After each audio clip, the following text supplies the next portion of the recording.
Hello guys, आपका topic चल रहा था लेखांकन समीकरण, जिससे संबंधित हमें प्रश्न हल करना है। तो देखिए प्रश्न आपको क्या दिया हुआ है। प्रश्न दिया हुआ है, निम्नलिखित लेन देनों के आधार पर लेखांकन समीकरण आपको बनाना है। यहाँ पे लेखा समीकरण बनाइए। व्यवहारों में दिया हुआ है, रोकड़ से व्यापार प्रारंभ किया। दूसरा व्यवहार नगद माल खरीदा। तीसरा नगद फर्नीचर खरीदा। चौथा व्यवहार दिया हुआ है, उधार माल क्रय किया। फिर नगद माल बेचा, उधार माल बेचा, लागत मूल्य 60,000 था, जिसको कितने में बेचा? 75,000 में बेचा। कमीशन प्राप्त किया 1,500 रुपए और वेतन का भुगतान किया 1,500 रुपए। तो जब भी आप लेखांकन समीकरण बनाते हैं तो लेखांकन समीकरण के लिए आपको सबसे पहले ऊपर इसके ऊपर यहाँ लिखना होगा। इस टेबल पे यहाँ लिखेंगे अपन अकाउंटिंग इक्वेशन।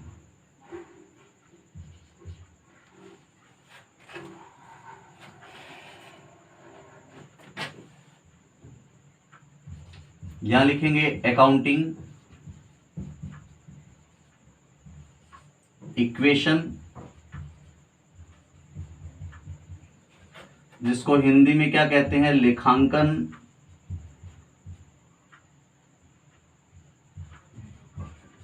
लेखांकन समीकरण।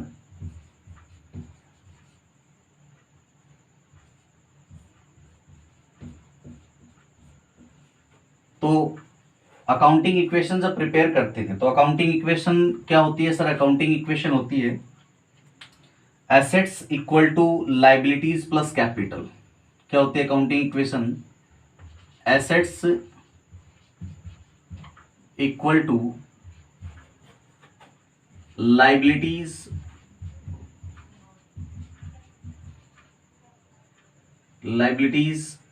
Plus capital.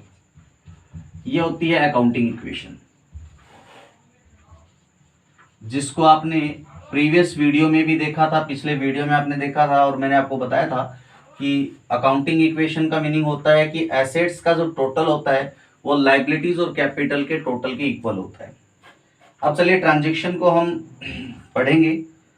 ट्रांजैक्शन का विश्लेषण करते हुए, नहीं लेन देनों का विश्लेषण करते हुए हम ये देखेंगे संपत्ति कौन सी है, दायित्व कौन सा और कैपिटल कौन सा है। और अकाउंटिंग इक्वेशन बनाते टाइम मैंने आपको बताया था कि अगर कोई भी खर्चा हो रहा है या किसी भी प्रकार का हानि हो रही है या कोई लाभ हो रहा है, तो खर्चे, हानि, लाभ और आय का जो समायोजन किया जाता है वो कहाँ किया जाता है सर? कैपिटल में किया जाता है। तो देखिए पहला व्यवहार क्या लिखा, मैं यहाँ पे व्यवहार भी लिखते चलूंगा जो लेन देन होंगे। व्यवसायिक व्यवहार भी यहाँ लिखते चलेंगे, जिसको इंग्लिश में क्या कहा जाता है? ट्रांजेक्शन कहा जाता है। और ट्रांजैक्शन का मतलब प्रश्न में जो ट्रांजैक्शंस दिए हुए हैं वो भी अपन यहाँ लिखते चलेंगे, ताकि आपको प्रश्न भी आप देख पाए और उनका आंसर यहाँ से स्टार्ट होगा। तो देखिए पहला लेखांकन व्यवहार दिया रखा है कि रोकड़ से व्यापार प्रारंभ किया, व्यवसाय प्रारंभ किया। पहला लेखांकन व्यवहार है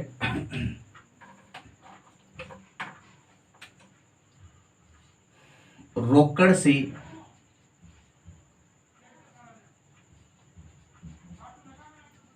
व्यवसाय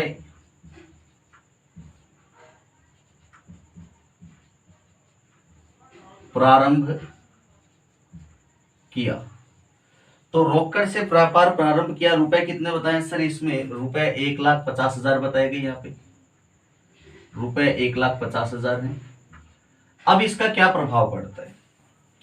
जब रोकड़ से व्यापार प्रारंभ किया गया है तो इसका मतलब व्यापार का जो भी मालिक है, व्यवसाय का जो स्वामी है, व्यवसाय स्वामी ने व्यवसाय में 1,50,000 रुपए विनियोग कर दिए। तो व्यवसाय को क्या मिला सर? व्यवसाय को यहां मिला कैश।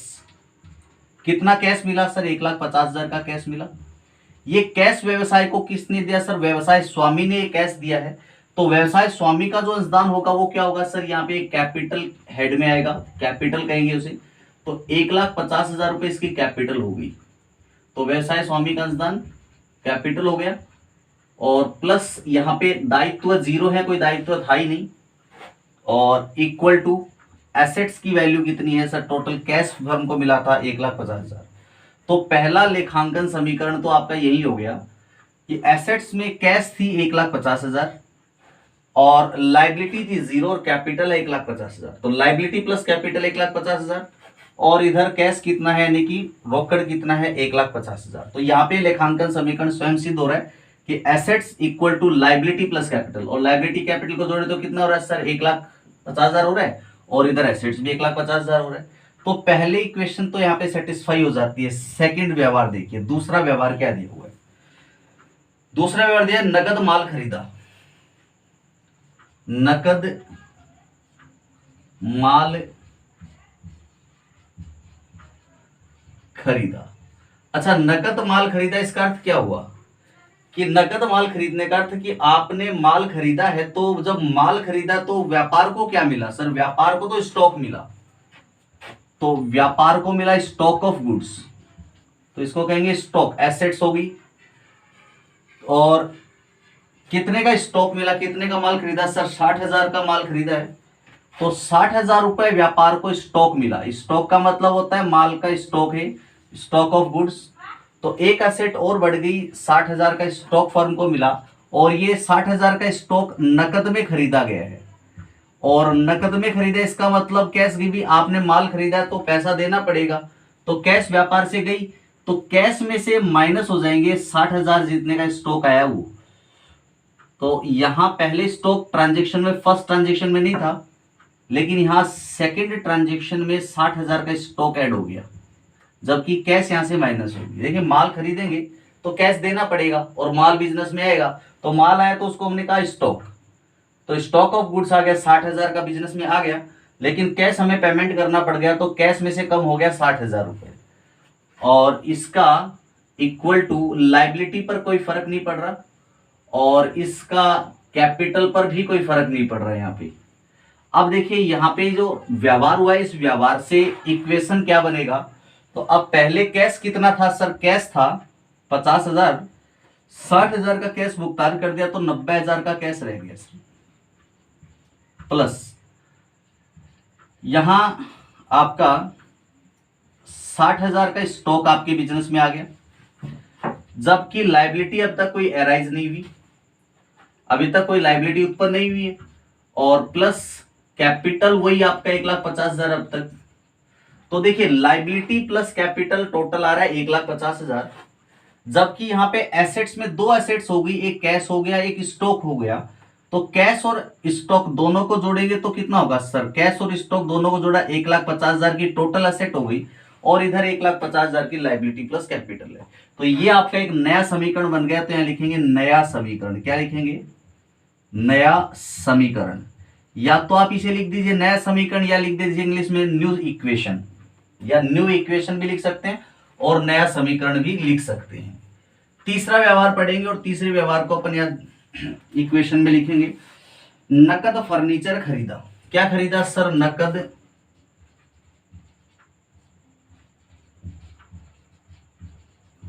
फर्नीचर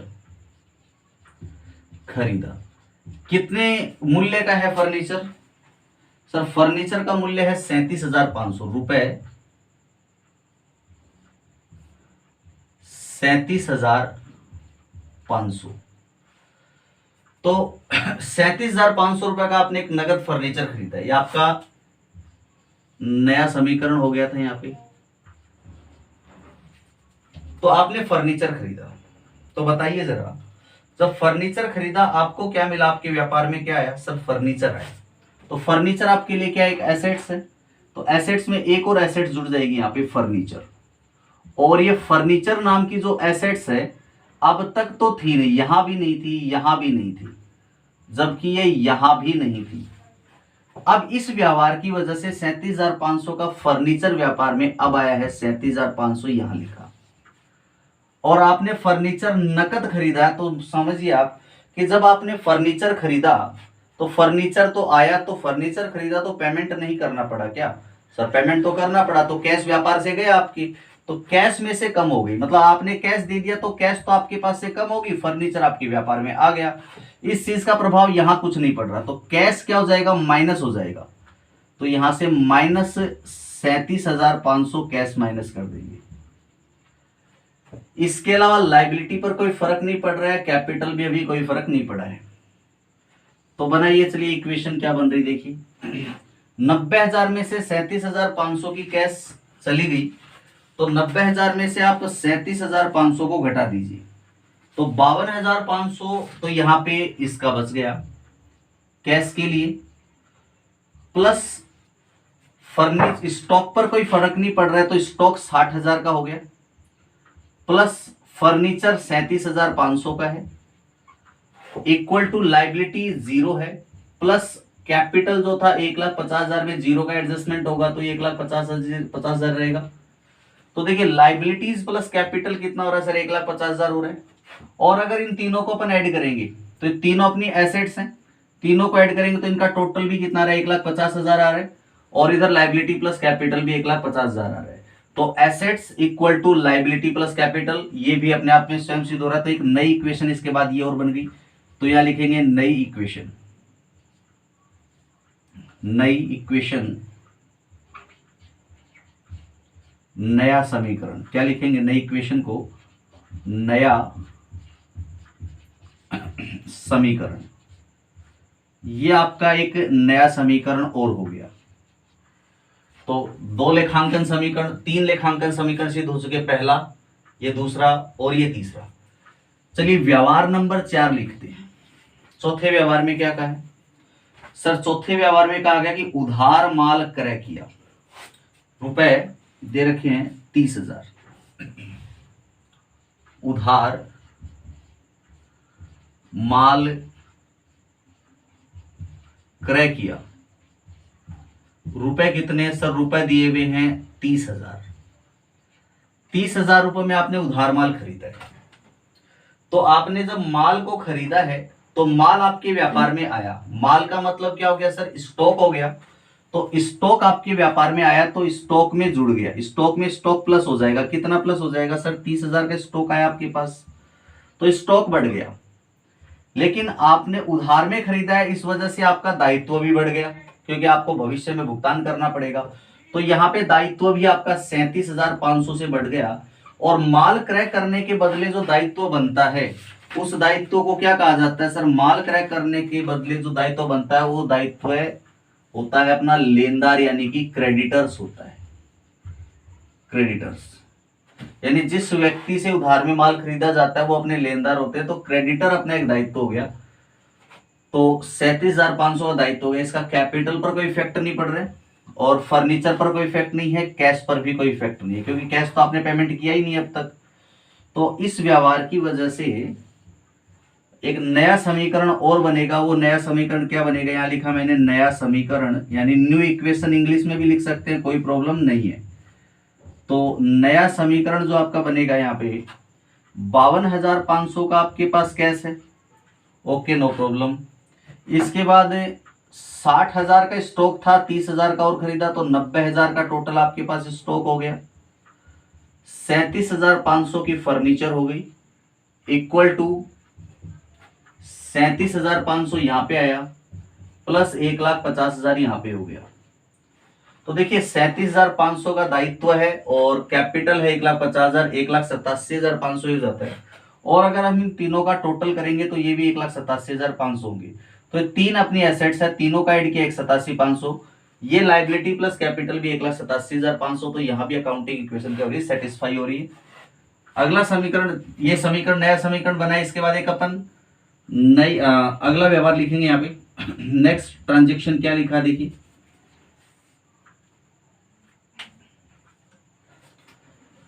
नंबर 5 पर आपको दिया हुआ नकद माल बेचा, नकद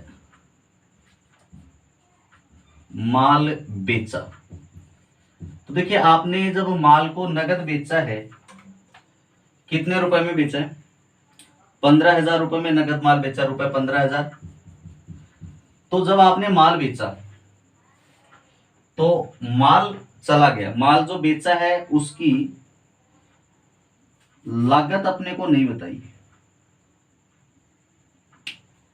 जो 5 नंबर पे आपने यहाँ पे माल बेचा है, इस माल की लागत के संबंध में कोई विवरण नहीं है। तो माल बेचा तो स्टॉक चला गया 15,000 का सर, और कैश व्यापार में आ गई 15,000।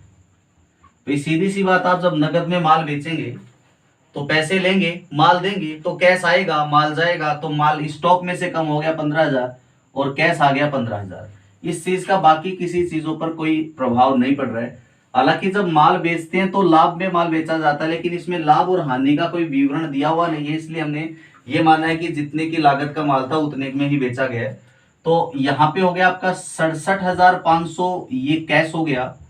माल आपके पास रह गया केवल 75,000 का माल रह गया आपके पास केवल। तो माल की लागत है 75,000 प्लस 37,500 ये हो गया, इक्वल टू 37,500 प्लस 1,50,000। तो देखिए ये आपका एक नया समीकरण यहाँ पे और बन चुका है, ये आपका नया समीकरण है, नया समीकरण।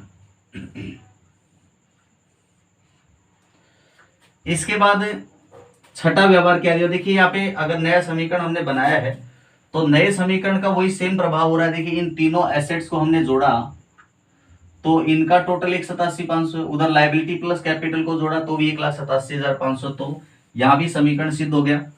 छठा पॉइंट क्या दिया हुआ, देखिए छठे पॉइंट में दिया हुआ है उधार माल बेचा जिसका लागत मूल्य 60,000 था और कितने में बेचा गया, 75,000 में बेचा गया। उधार माल बेचा और जो माल बेचा है उसकी लागत जो प्रश्न में दी हुई है वो है 60,000 और इसको बेचा कितने में, विक्रय मूल्य जो प्रश्न में दिया हुआ है वो है 75,000। तो सीधा सा प्रश्न है कि जब आपने माल बेचा, उधार में बेचा है भाई, तो उधार में माल बेचा तो आपके पास से सबसे पहली बात तो माल तो चला गया बिजनेस, यानी स्टॉक कम हो गया। कितना, 60,000 की लागत का माल था, 75,000 में बेचा तो 15,000 का तो आपने प्रॉफिट कमाया। माल कितने का दिया, 60,000 का, तो स्टॉक में से 60,000 आपके कम हो गए। तो यहाँ जो स्टॉक आपका 75,000 का यहाँ पे था उसमें से 60,000 का स्टॉक तो कम हो गया सर, और बदले में आपने कितने में बेचा सर, ये उधार में बेचा आपने, 75,000 रुपए विक्रय मूल्य है इसका।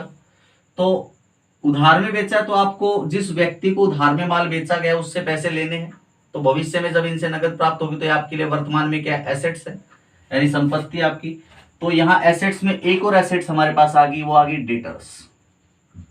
डेटर्स, ये डेटर्स नाम की एसेट अब तक हमारे पास कहीं नहीं थी। अब तक हमारे पास ये डेटर्स नाम की एसेट्स नहीं थी। डेटर्स का मतलब क्या होता है सर, वो व्यक्ति जिन व्यक्तियों को आपने उधार में माल बेचा है, तो उधार में माल बेचा है जिन व्यक्तियों को, तो उनसे भविष्य में पैसा मिलेगा, तो भविष्य में किसी से कोई लाभ प्राप्त होता है तो वो हमारी संपत्ति यानी एसेट्स हो जाता है। तो आपने उधार में माल 75,000 रुपए में बेचा भी, जिस आदमी को 60,000 की लागत का माल 75,000 में बेचा तो उस व्यक्ति से कितने रुपए लेने सर, 75,000 लेने। तो यहाँ पे डेटर्स आपके हो गए 75,000 रुपए। अब इसका दायित्व पर कोई प्रभाव नहीं पड़ रहा है, लेकिन देखिए आपने 75,000 रुपए देनदारों से लेने क्योंकि आपने उनको माल बेचा है, और जो माल 75,000 में आपने बेचा उसका लागत था कितना, 60,000 था, इसका मतलब 15,000 रुपए का आप लाभ कमा रहे हैं। लाभ कमा रहे हैं तो लाभों का पूंजी में समायोजन होगा, तो लाभों को पूंजी में जोड़ देंगे, 15,000 का लाभों पूंजी में जोड़ दिया जाएगा। अब इस व्यवहार से आपका नया समीकरण क्या सामने आता है वो देख लेते हैं। तो यहां लिखेंगे आप नया समीकरण।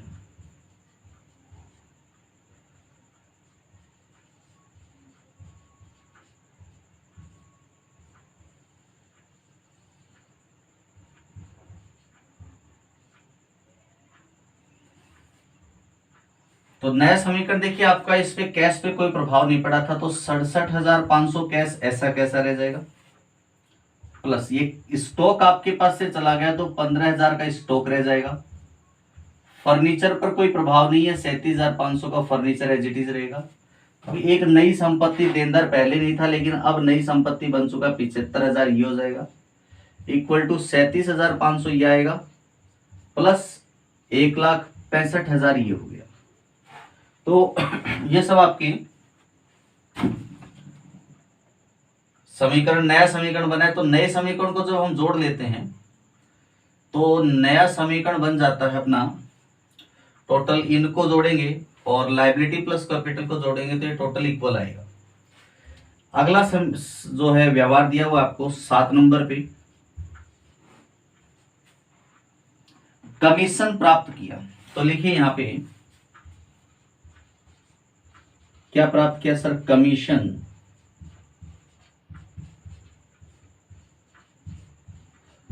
प्राप्त किया। कितने रुपए का कमीशन प्राप्त किया सर, कमीशन प्राप्त किया 1500 रुपए, तो रुपए 1500।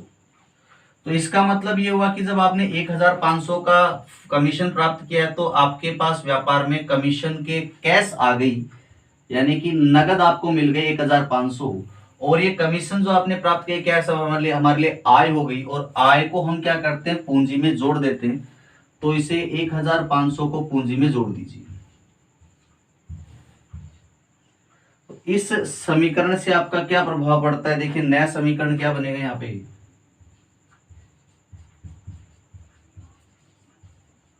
नया समीकरण 1500 जोड़ा आपने तो 68,69,000 तो ये हो गया, प्लस 15,000 ये हो गया, प्लस 37,500 ये हो गया, प्लस 75,000 ये हो गया, इक्वल टू यहां पे लाइबिलिटी में क्रेडिटर्स दिए हुए हैं 37,500 की, प्लस इसमें आपने जोड़ा तो 1,66,500 ये हो गया। तो लाइबिलिटी प्लस कैपिटल का जो टोटल आ रहा है यहाँ पे वही सेम टोटल किसका, नए समीकरण में जो है एसेट्स का आ रहा है। ये सारी आपकी एसेट्स हैं, इन सब एसेट्स का टोटल किसके इक्वल आ रहा है सर, लाइबिलिटी प्लस कैपिटल के इक्वल आ रहा है। इसके बाद देखिए अगला पॉइंट दिया हुआ है आपको, वेतन का भुगतान किया, ये आपको दिया हुआ है, लास्ट पॉइंट आपको दिया हुआ है, वेतन का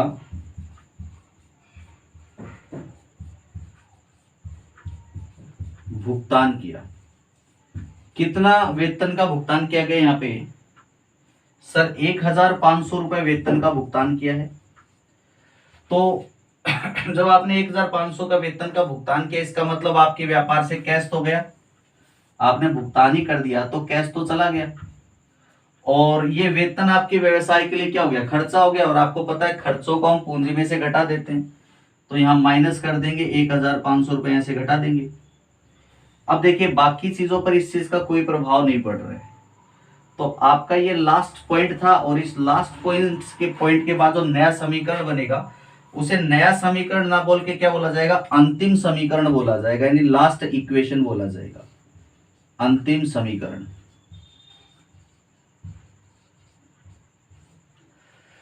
इसमें से हमने घटाया 67,500 तो ये आ रहा है, प्लस 15,000 ये आ रहा है, प्लस 37,500 आपका ये फर्नीचर था, और डेटर्स जो था वो अब तक आपका 75,000 रुपए है, और इक्वल टू 37,500 आपका दायित्व है, और प्लस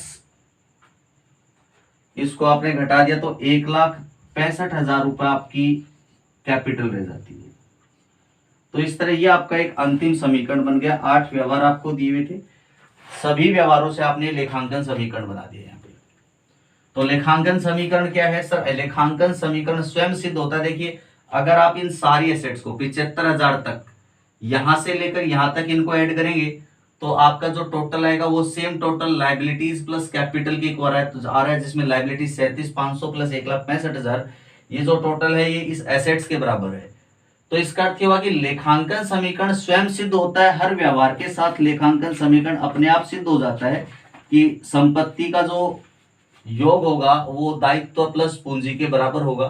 तो आपको मैं बता देता हूँ छोटी सी बात बता देता हूँ कि जब भी कोई व्यवहारों से लेखांकन समीकरण बनाना हो तो सबसे पहले प्रत्येक व्यवहार का आप विश्लेषण कीजिए। विश्लेषण करके आप ये पता कीजिए कि उस लेन देन का क्या प्रभाव पड़ रहा है, क्या हमारी कोई संपत्ति बढ़ रही है, या दायित्व बढ़ रहा है, या पूंजी बढ़ रही है, या फिर संपत्ति घट रही है, दायित्व घट रहा है, पूंजी घट रही है। तो ये लेखा आपको व्यवहारों को पढ़कर विश्लेषण करना है, और विश्लेषण करने के बाद उस विश्लेषण को यहाँ पे लागू करना है, और फिर अंत में आपका जो लेखांकन समीकरण होगा वो लेखांकन समीकरण हमेशा सिद्ध होगा कि assets equal to liabilities plus capital. I think इतनी बात आपको अच्छे से समझ में आ गई होगी। इस क्वेश्चन का स्क्रीनशॉट लेना चाहे ले सकते हैं।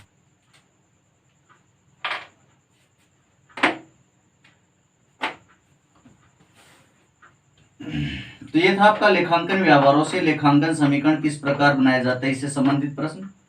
एक प्रश्न छोटा और देख लेते हैं अपन।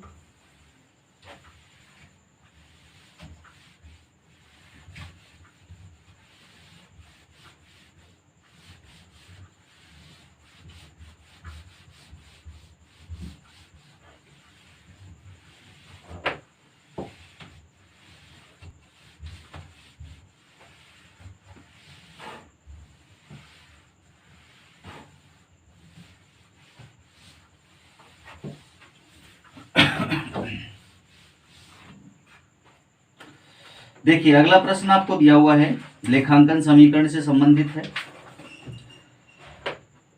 एक आशु ने 1 अप्रैल 2016 को 3 लाख रुपए लगाकर व्यापार प्रारंभ किया। 31 मार्च 2017 को उनकी संपत्तियां एवं दायित्व क्रमशः 5,90,000 और 2,80,000 रुपए थे। अंतिम पूंजी तथा वर्ष के दौरान कमाए गए लाभ की गणना करो। प्रश्न क्या है सर, आशु लिमिटेड ने 3 लाख रुपए लगाकर व्यापार शुरू किया था। तो लिखिए पहले कि ये 1 अप्रैल 2016 को जब व्यापार शुरू किया उस समय इन्होंने 3 लाख रुपए लगाए थे। तो व्यवसाय की प्रारंभिक पूंजी कितनी है, व्यवसाय की प्रारंभिक पूंजी कितनी है, यानी कि व्यवसाय को शुरू करते समय कितने रुपए लगाए गए सर, रुपए 3 लाख लगाए गए हैं। इसके बाद अगले पॉइंट में कहा गया कि जब 31 मार्च 2017 आया, यह पूंजी कब की है सर, 1 अप्रैल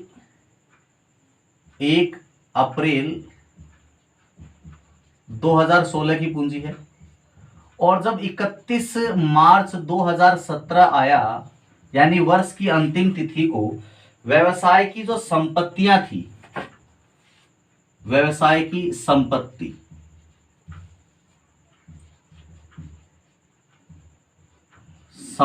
जो थी ये आपको दी हुई है यहां पे 5,90,000 रुपए।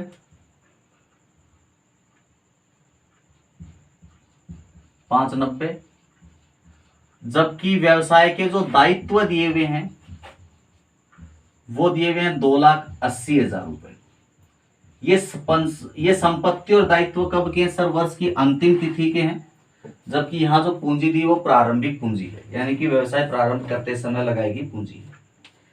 इस प्रश्न में आपको क्या करना है सर, इस प्रश्न में सबसे पहले आपको एक ही काम करना है। इसमें 2 चीजें पूछी गई, एक तो वर्ष की अंतिम तिथि को पूंजी कितनी है, और दूसरा आपसे पूछा गया है कि वर्ष का लाभ कितना है। तो चलिए पहले अंतिम पूंजी ज्ञात कर लेते। तो अंतिम पूंजी के लिए संपत्ति और दायित्व जो वर्ष की अंतिम तिथि को, इनको प्रयोग में लेना पड़ेगा। तो पूंजी जब हम ज्ञात करेंगे तो लेखांकन समीकरण से यहाँ ज्ञात कर सकते हैं, क्योंकि देखिए लेखांकन समीकरण क्या कहता है, लेखांकन समीकरण कहता है कि एसेट्स इक्वल टू कैपिटल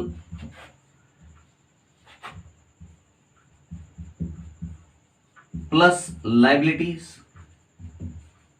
ये लेखांकन समीकरण होता है। एसेट्स को हिंदी में क्या कहा जाता है सर, संपत्ति कहा जाता है। तो संपत्ति जो होगी, संपत्तियों का जो योग होगा वो पूंजी प्लस दायित्व के बराबर होगी। तो इस प्रश्न के अनुसार हमें संपत्तियां दी हुई है 5,90,000 रुपए की। वर्ष की अंतिम तिथि को संपत्ति दी हुई है रुपए 5,90,000 बराबर पूंजी की राशि जो वर्ष की अंतिम तिथि को ये हमें ज्ञात करनी है। तो मैं यहां लिख देता हूं अंतिम पूंजी है ये पूंजी की रकम, प्लस दायित्व की राशि 2,80,000 दी हुई है, तो दायित्व हो गए 2,80,000। तो इस दायित्व की राशि को पक्षांतरण करके इस साइड को चेंज करके इधर ले आता हूं, तो 5,90,000 ये इधर आएगा तो माइनस में आ जाएगा, माइनस 2,80,000 बराबर भी क्या रह गया सर, पूंजी रह गई। कौन सी पूंजी, वर्ष की अंतिम तिथि को जो पूंजी है वो। तो पूंजी बराबर 5,90,000 में से 2,80,000 को आप माइनस कर दो सर। अगर इसको 2,80,000 को माइनस किया तो 3,10,000 आएगा। कितना आएगा, 3,10,000 आ गया। तो ये 3,10,000 क्या होगी सर, ये हमारे लिए पूंजी की रकम होगी 3,10,000 रुपए। कौन सी पूंजी की रकम होगी सर, 31 मार्च 2017 की तारीख को जो पूंजी की रकम है वो ये है। तो ये जो पूंजी आपको दी हुई है कौन सी पूंजी होगी सर, ये अंतिम पूंजी होगी। कौन सी पूंजी होगी सर, ये अंतिम पूंजी होगी, यानी वर्ष के अंत में जो पूंजी है वो। और ऊपर प्रश्न में अपने को प्रारंभिक पूंजी दी हुई थी, प्रारंभिक पूंजी अपने को प्रश्न में दी हुई थी जो कि कितनी थी सर, 3 लाख थी। तो देखिए यहां पे आपकी पूंजी में वृद्धि हो रही है, तो आपकी अंतिम पूंजी है वो 3,10 आ रही है, और जो प्रारंभिक पूंजी है वो है 3 लाख रुपए। तो पूंजी में कितने रुपए की वृद्धि हो रही है सर, 10,000 रुपए पूंजी में वृद्धि हो रही है। और पूंजी में वृद्धि होने का अर्थ क्या हो गया सर, पूंजी में वृद्धि होने का अर्थ हो गया लाभ। तो यहाँ पे लाभ की राशि ज्ञात करो। अंतिम पूंजी बढ़ी है, तो अंतिम पूंजी में से आप अगर प्रारंभिक पूंजी को घटा देंगे तो आपको पता लग जाएगा कि कितना लाभ हुआ है।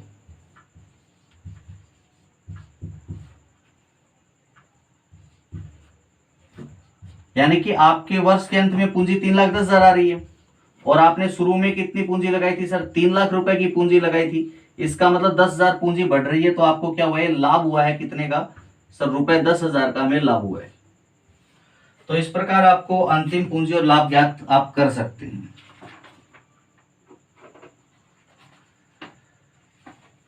तो ये है आपके लेखांकन समीकरण से संबंधित प्रश्न। अब नेक्स्ट वीडियो मिलते हैं कुछ नए प्रश्नों के साथ। Thank you very much.